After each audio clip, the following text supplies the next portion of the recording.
Olá, uma boa noite para você, seja muito bem-vindo. O JL2 deste sábado, dia 12 de abril, já está no ar. Acompanhe agora os destaques da edição de hoje. É velado o corpo do adolescente de 13 anos, vítima de um acidente de trânsito na Avenida Arthur Bernardes. Ele foi atropelado por um motorista alcoolizado. 15% é o quanto os passageiros vão pagar a mais pela passagem de ônibus em Belém a partir de segunda-feira. No sul do Pará, a Polícia Federal fecha um garimpo ilegal que funcionava dentro da terra indígena Caiapó. E as informações de Paysandu e Vila Nova que se enfrentam neste momento em Goiânia pela Série B. É agora no JL2.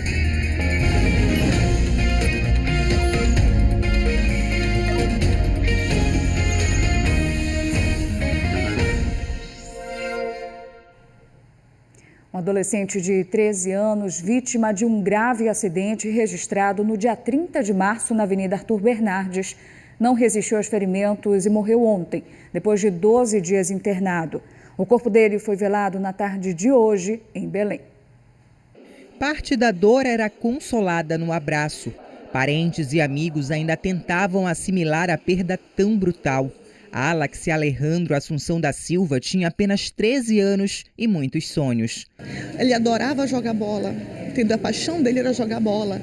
Festa junina, era um dos primeiros que estava lá, dançava a festa junina, ele curtia esses momentos com a escola. O corpo dele foi velado em um salão no bairro da Pratinha 1. Vítima de um acidente, o adolescente estava internado há 12 dias na unidade de terapia intensiva do Hospital Metropolitano, onde já tinha passado por 2 cirurgias. Eu visitei no dia anterior, na quinta-feira, eu fui até lá e eu tive esperança, porque ao falar com ele, ele começava a chorar.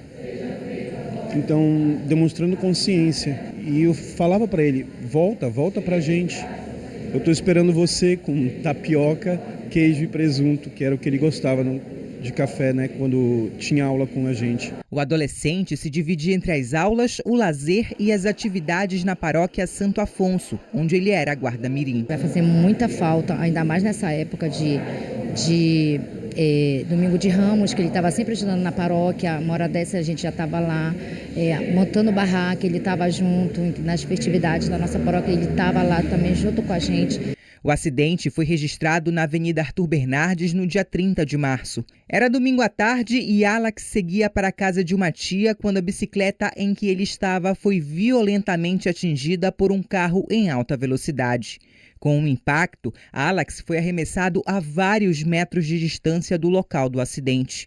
Antes de atingir o jovem, o condutor bateu em um carro de aplicativo, onde estavam outras 3 pessoas que só conseguiram sair do veículo depois da chegada do Corpo de Bombeiros. O carro causador do acidente era conduzido por Carlos Manuel Mendes, de 61 anos, sob efeito de álcool. Ele foi preso, apresentado na seccional de Coraci e autuado em flagrante pelo crime de lesão corporal qualificada por embriaguez, mas foi liberado no mesmo dia depois de pagar fiança de 3 salários mínimos. O inquérito que apura o caso deve ser concluído nos próximos dias. Inicialmente, o condutor do veículo causador do acidente deve responder por homicídio culposo qualificado por embriaguez, mas a família de Alex pretende reverter para crime doloso, quando se assume o risco de matar. No nosso entendimento, há ali um dolo eventual quando o motorista assume o risco de produzir o resultado da forma que ele vinha dirigindo, além de estar alcoolizado, das manobras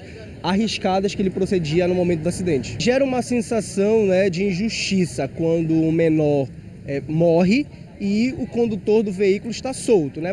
Não dá pra gente aceitar que alguém ainda dirija depois de beber nesse país. E que tire a vida de uma criança de 13 anos, podia ser de um idoso de 80, não interessa. Tem que ter de verdade uma penalidade, uma justiça, porque podia ser o meu filho, o filho de qualquer outra pessoa. Nossos sentimentos à família, mais uma vítima do trânsito aqui em Belém. A partir de segunda-feira, a população de Belém passa a pagar R$ 4,60 na passagem de ônibus. Esse aumento foi mal recebido pelos usuários do transporte público. Os usuários de ônibus criticaram o aumento da passagem de R$ 4,00 para R$ 4,60. anunciado ontem pelo prefeito de Belém, Igor Normando. Sinceramente, eu achei um absurdo, porque a gente ganha um salário, né?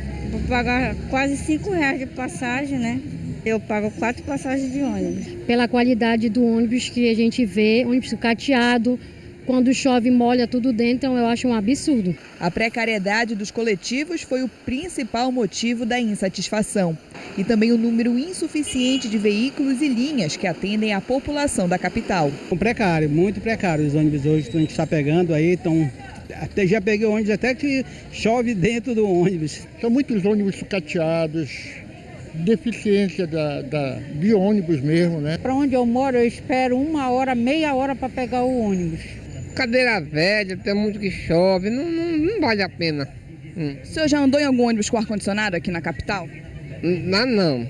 Depois do anúncio da nova tarifa, as empresas vão realizar a entrega dos 300 ônibus. 90 começam a rodar neste domingo. Os outros ainda serão emplacados e devem ir para as ruas em 2 semanas. Já a nova tarifa entra em vigor a partir de segunda-feira. Amanhã devem entrar 90 ônibus em circulação a partir de amanhã e esse processo de emplacamento continua durante a semana até que todos entrem em circulação. E isso deve ser concluído no máximo em 2 semanas, nós estimamos. Isso representa uma renovação de 30% da frota de ônibus atual. Mesmo com a entrega dos veículos e a revisão da tarifa, as empresas de ônibus continuarão com a isenção fiscal. A frota está próximo de 1.000 ônibus hoje em dia. Ela já foi de 3.000. E se eu estou trocando 300, é próximo de 30% da frota.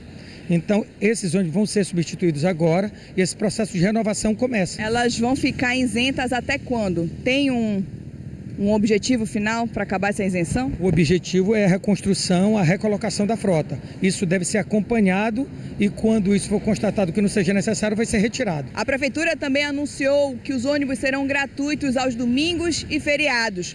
Mas são justamente nesses dias que os usuários mais reclamam da falta de coletivos nas ruas. A gratuidade já começa a valer a partir de amanhã. Durante a semana já tem uma certa dificuldade, agora imagine finais de semana, né? Eu já estou aqui quase meia hora, não consegui pegar o que eu quero. E veja a seguir, a Polícia Federal fecha um garimpo clandestino dentro da terra indígena Caiapó, no sul do Pará. Agora são 7h31. A gente vai lá fora ver o trânsito aqui na capital paraense. Na tela para vocês a Avenida Mário Covas, trânsito tranquilo agora à noite. Voltamos já. Osmar tá pagando pelo que roubou de Violeta. Porque não marcou um papo reto. Esse é um papo de onde você só vai sair se fizer exatamente tudo que eu vou mandar você fazer.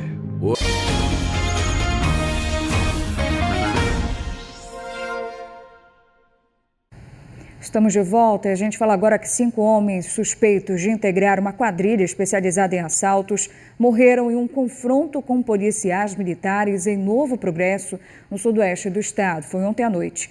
Tudo começou depois que a PM recebeu uma denúncia anônima de que um grupo fortemente armado estava pronto para atacar 2 cidades da região.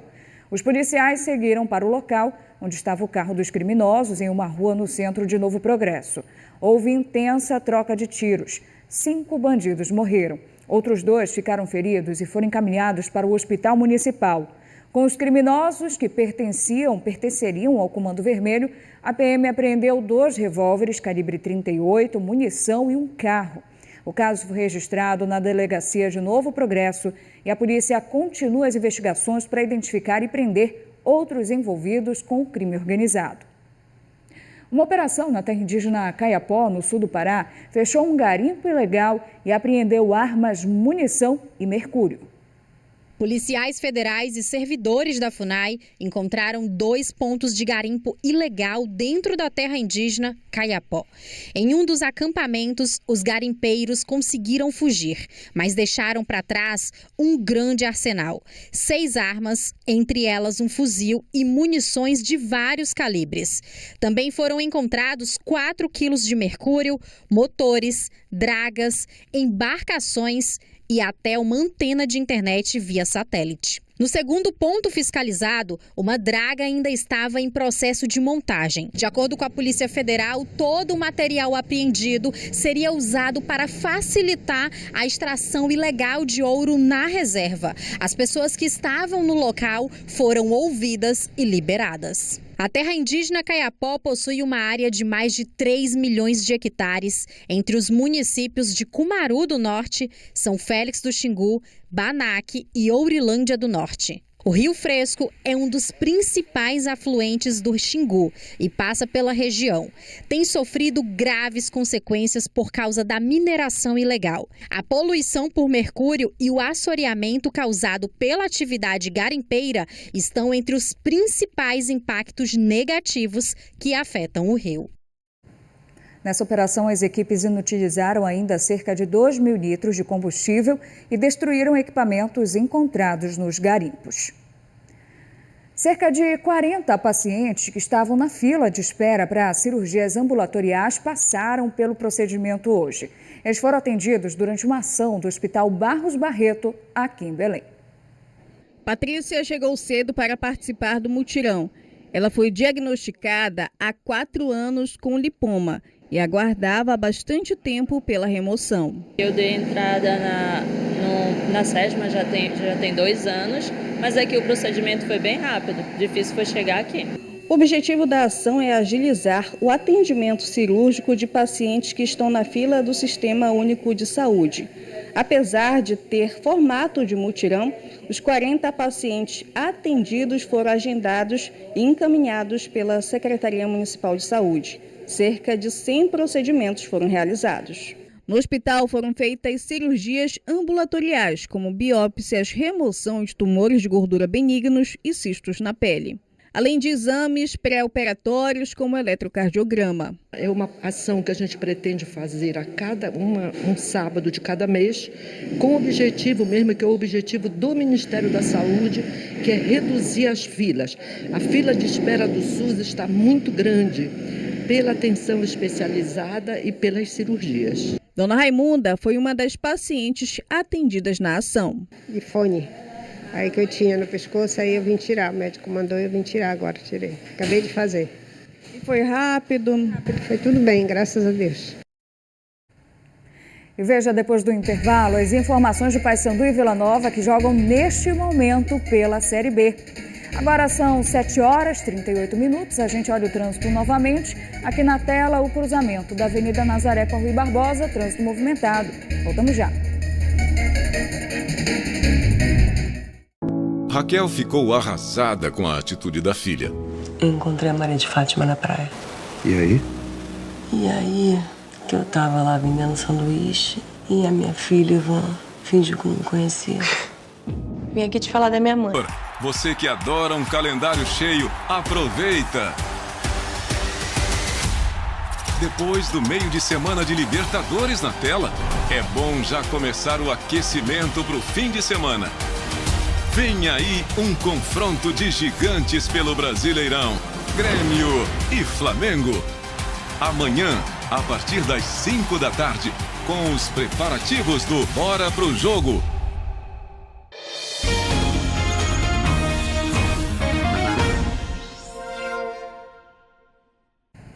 Estamos de volta e agora é hora de ver os destaques do Liberal Comunidade deste domingo. Acompanhe.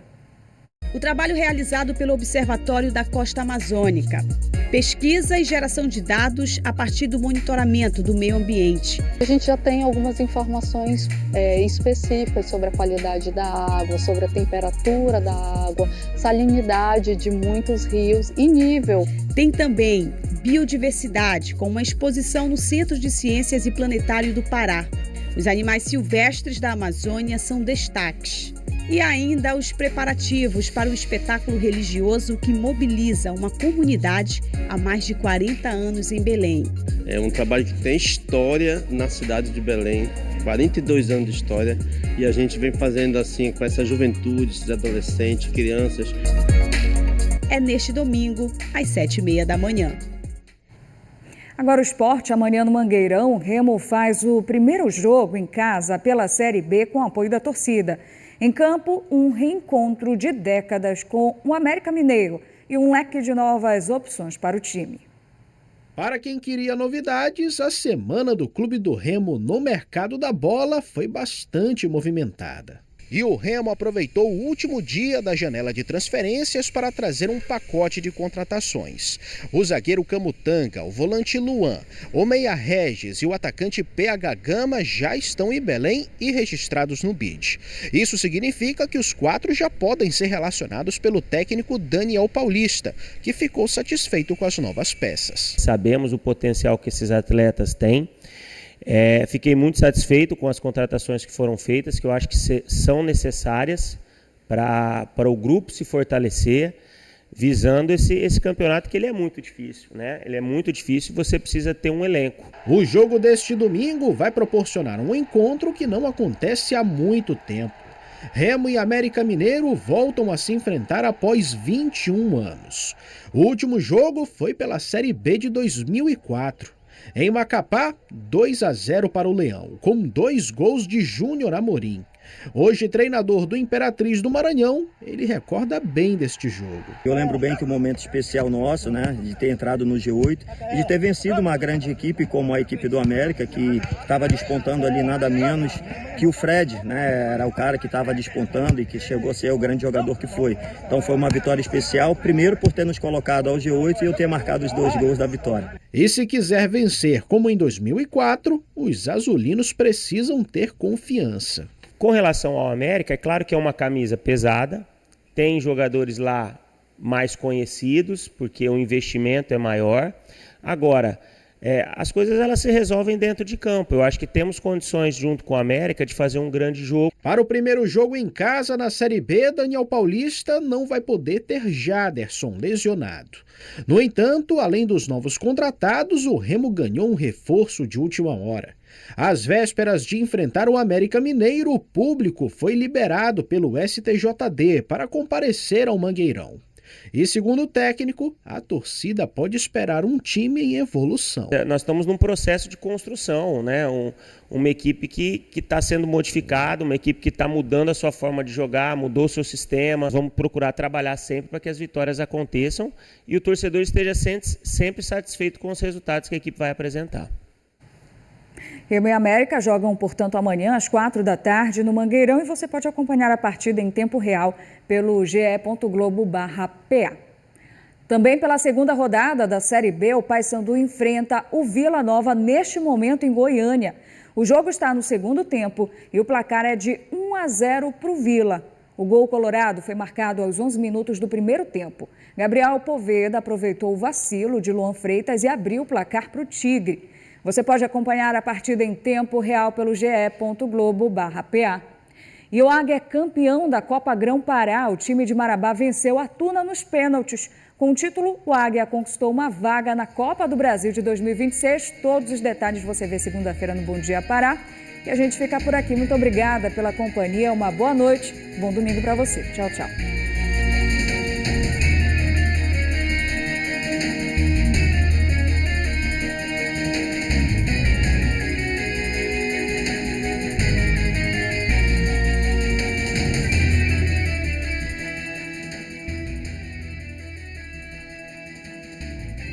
Que domingão é esse que tá chegando? Quem vai pegar meu telefone? Pegar meu telefone. Pegar meu telefone. Uma falta de ar. Dor no peito, palpitação. Busca e apreensão. Busca e apreensão.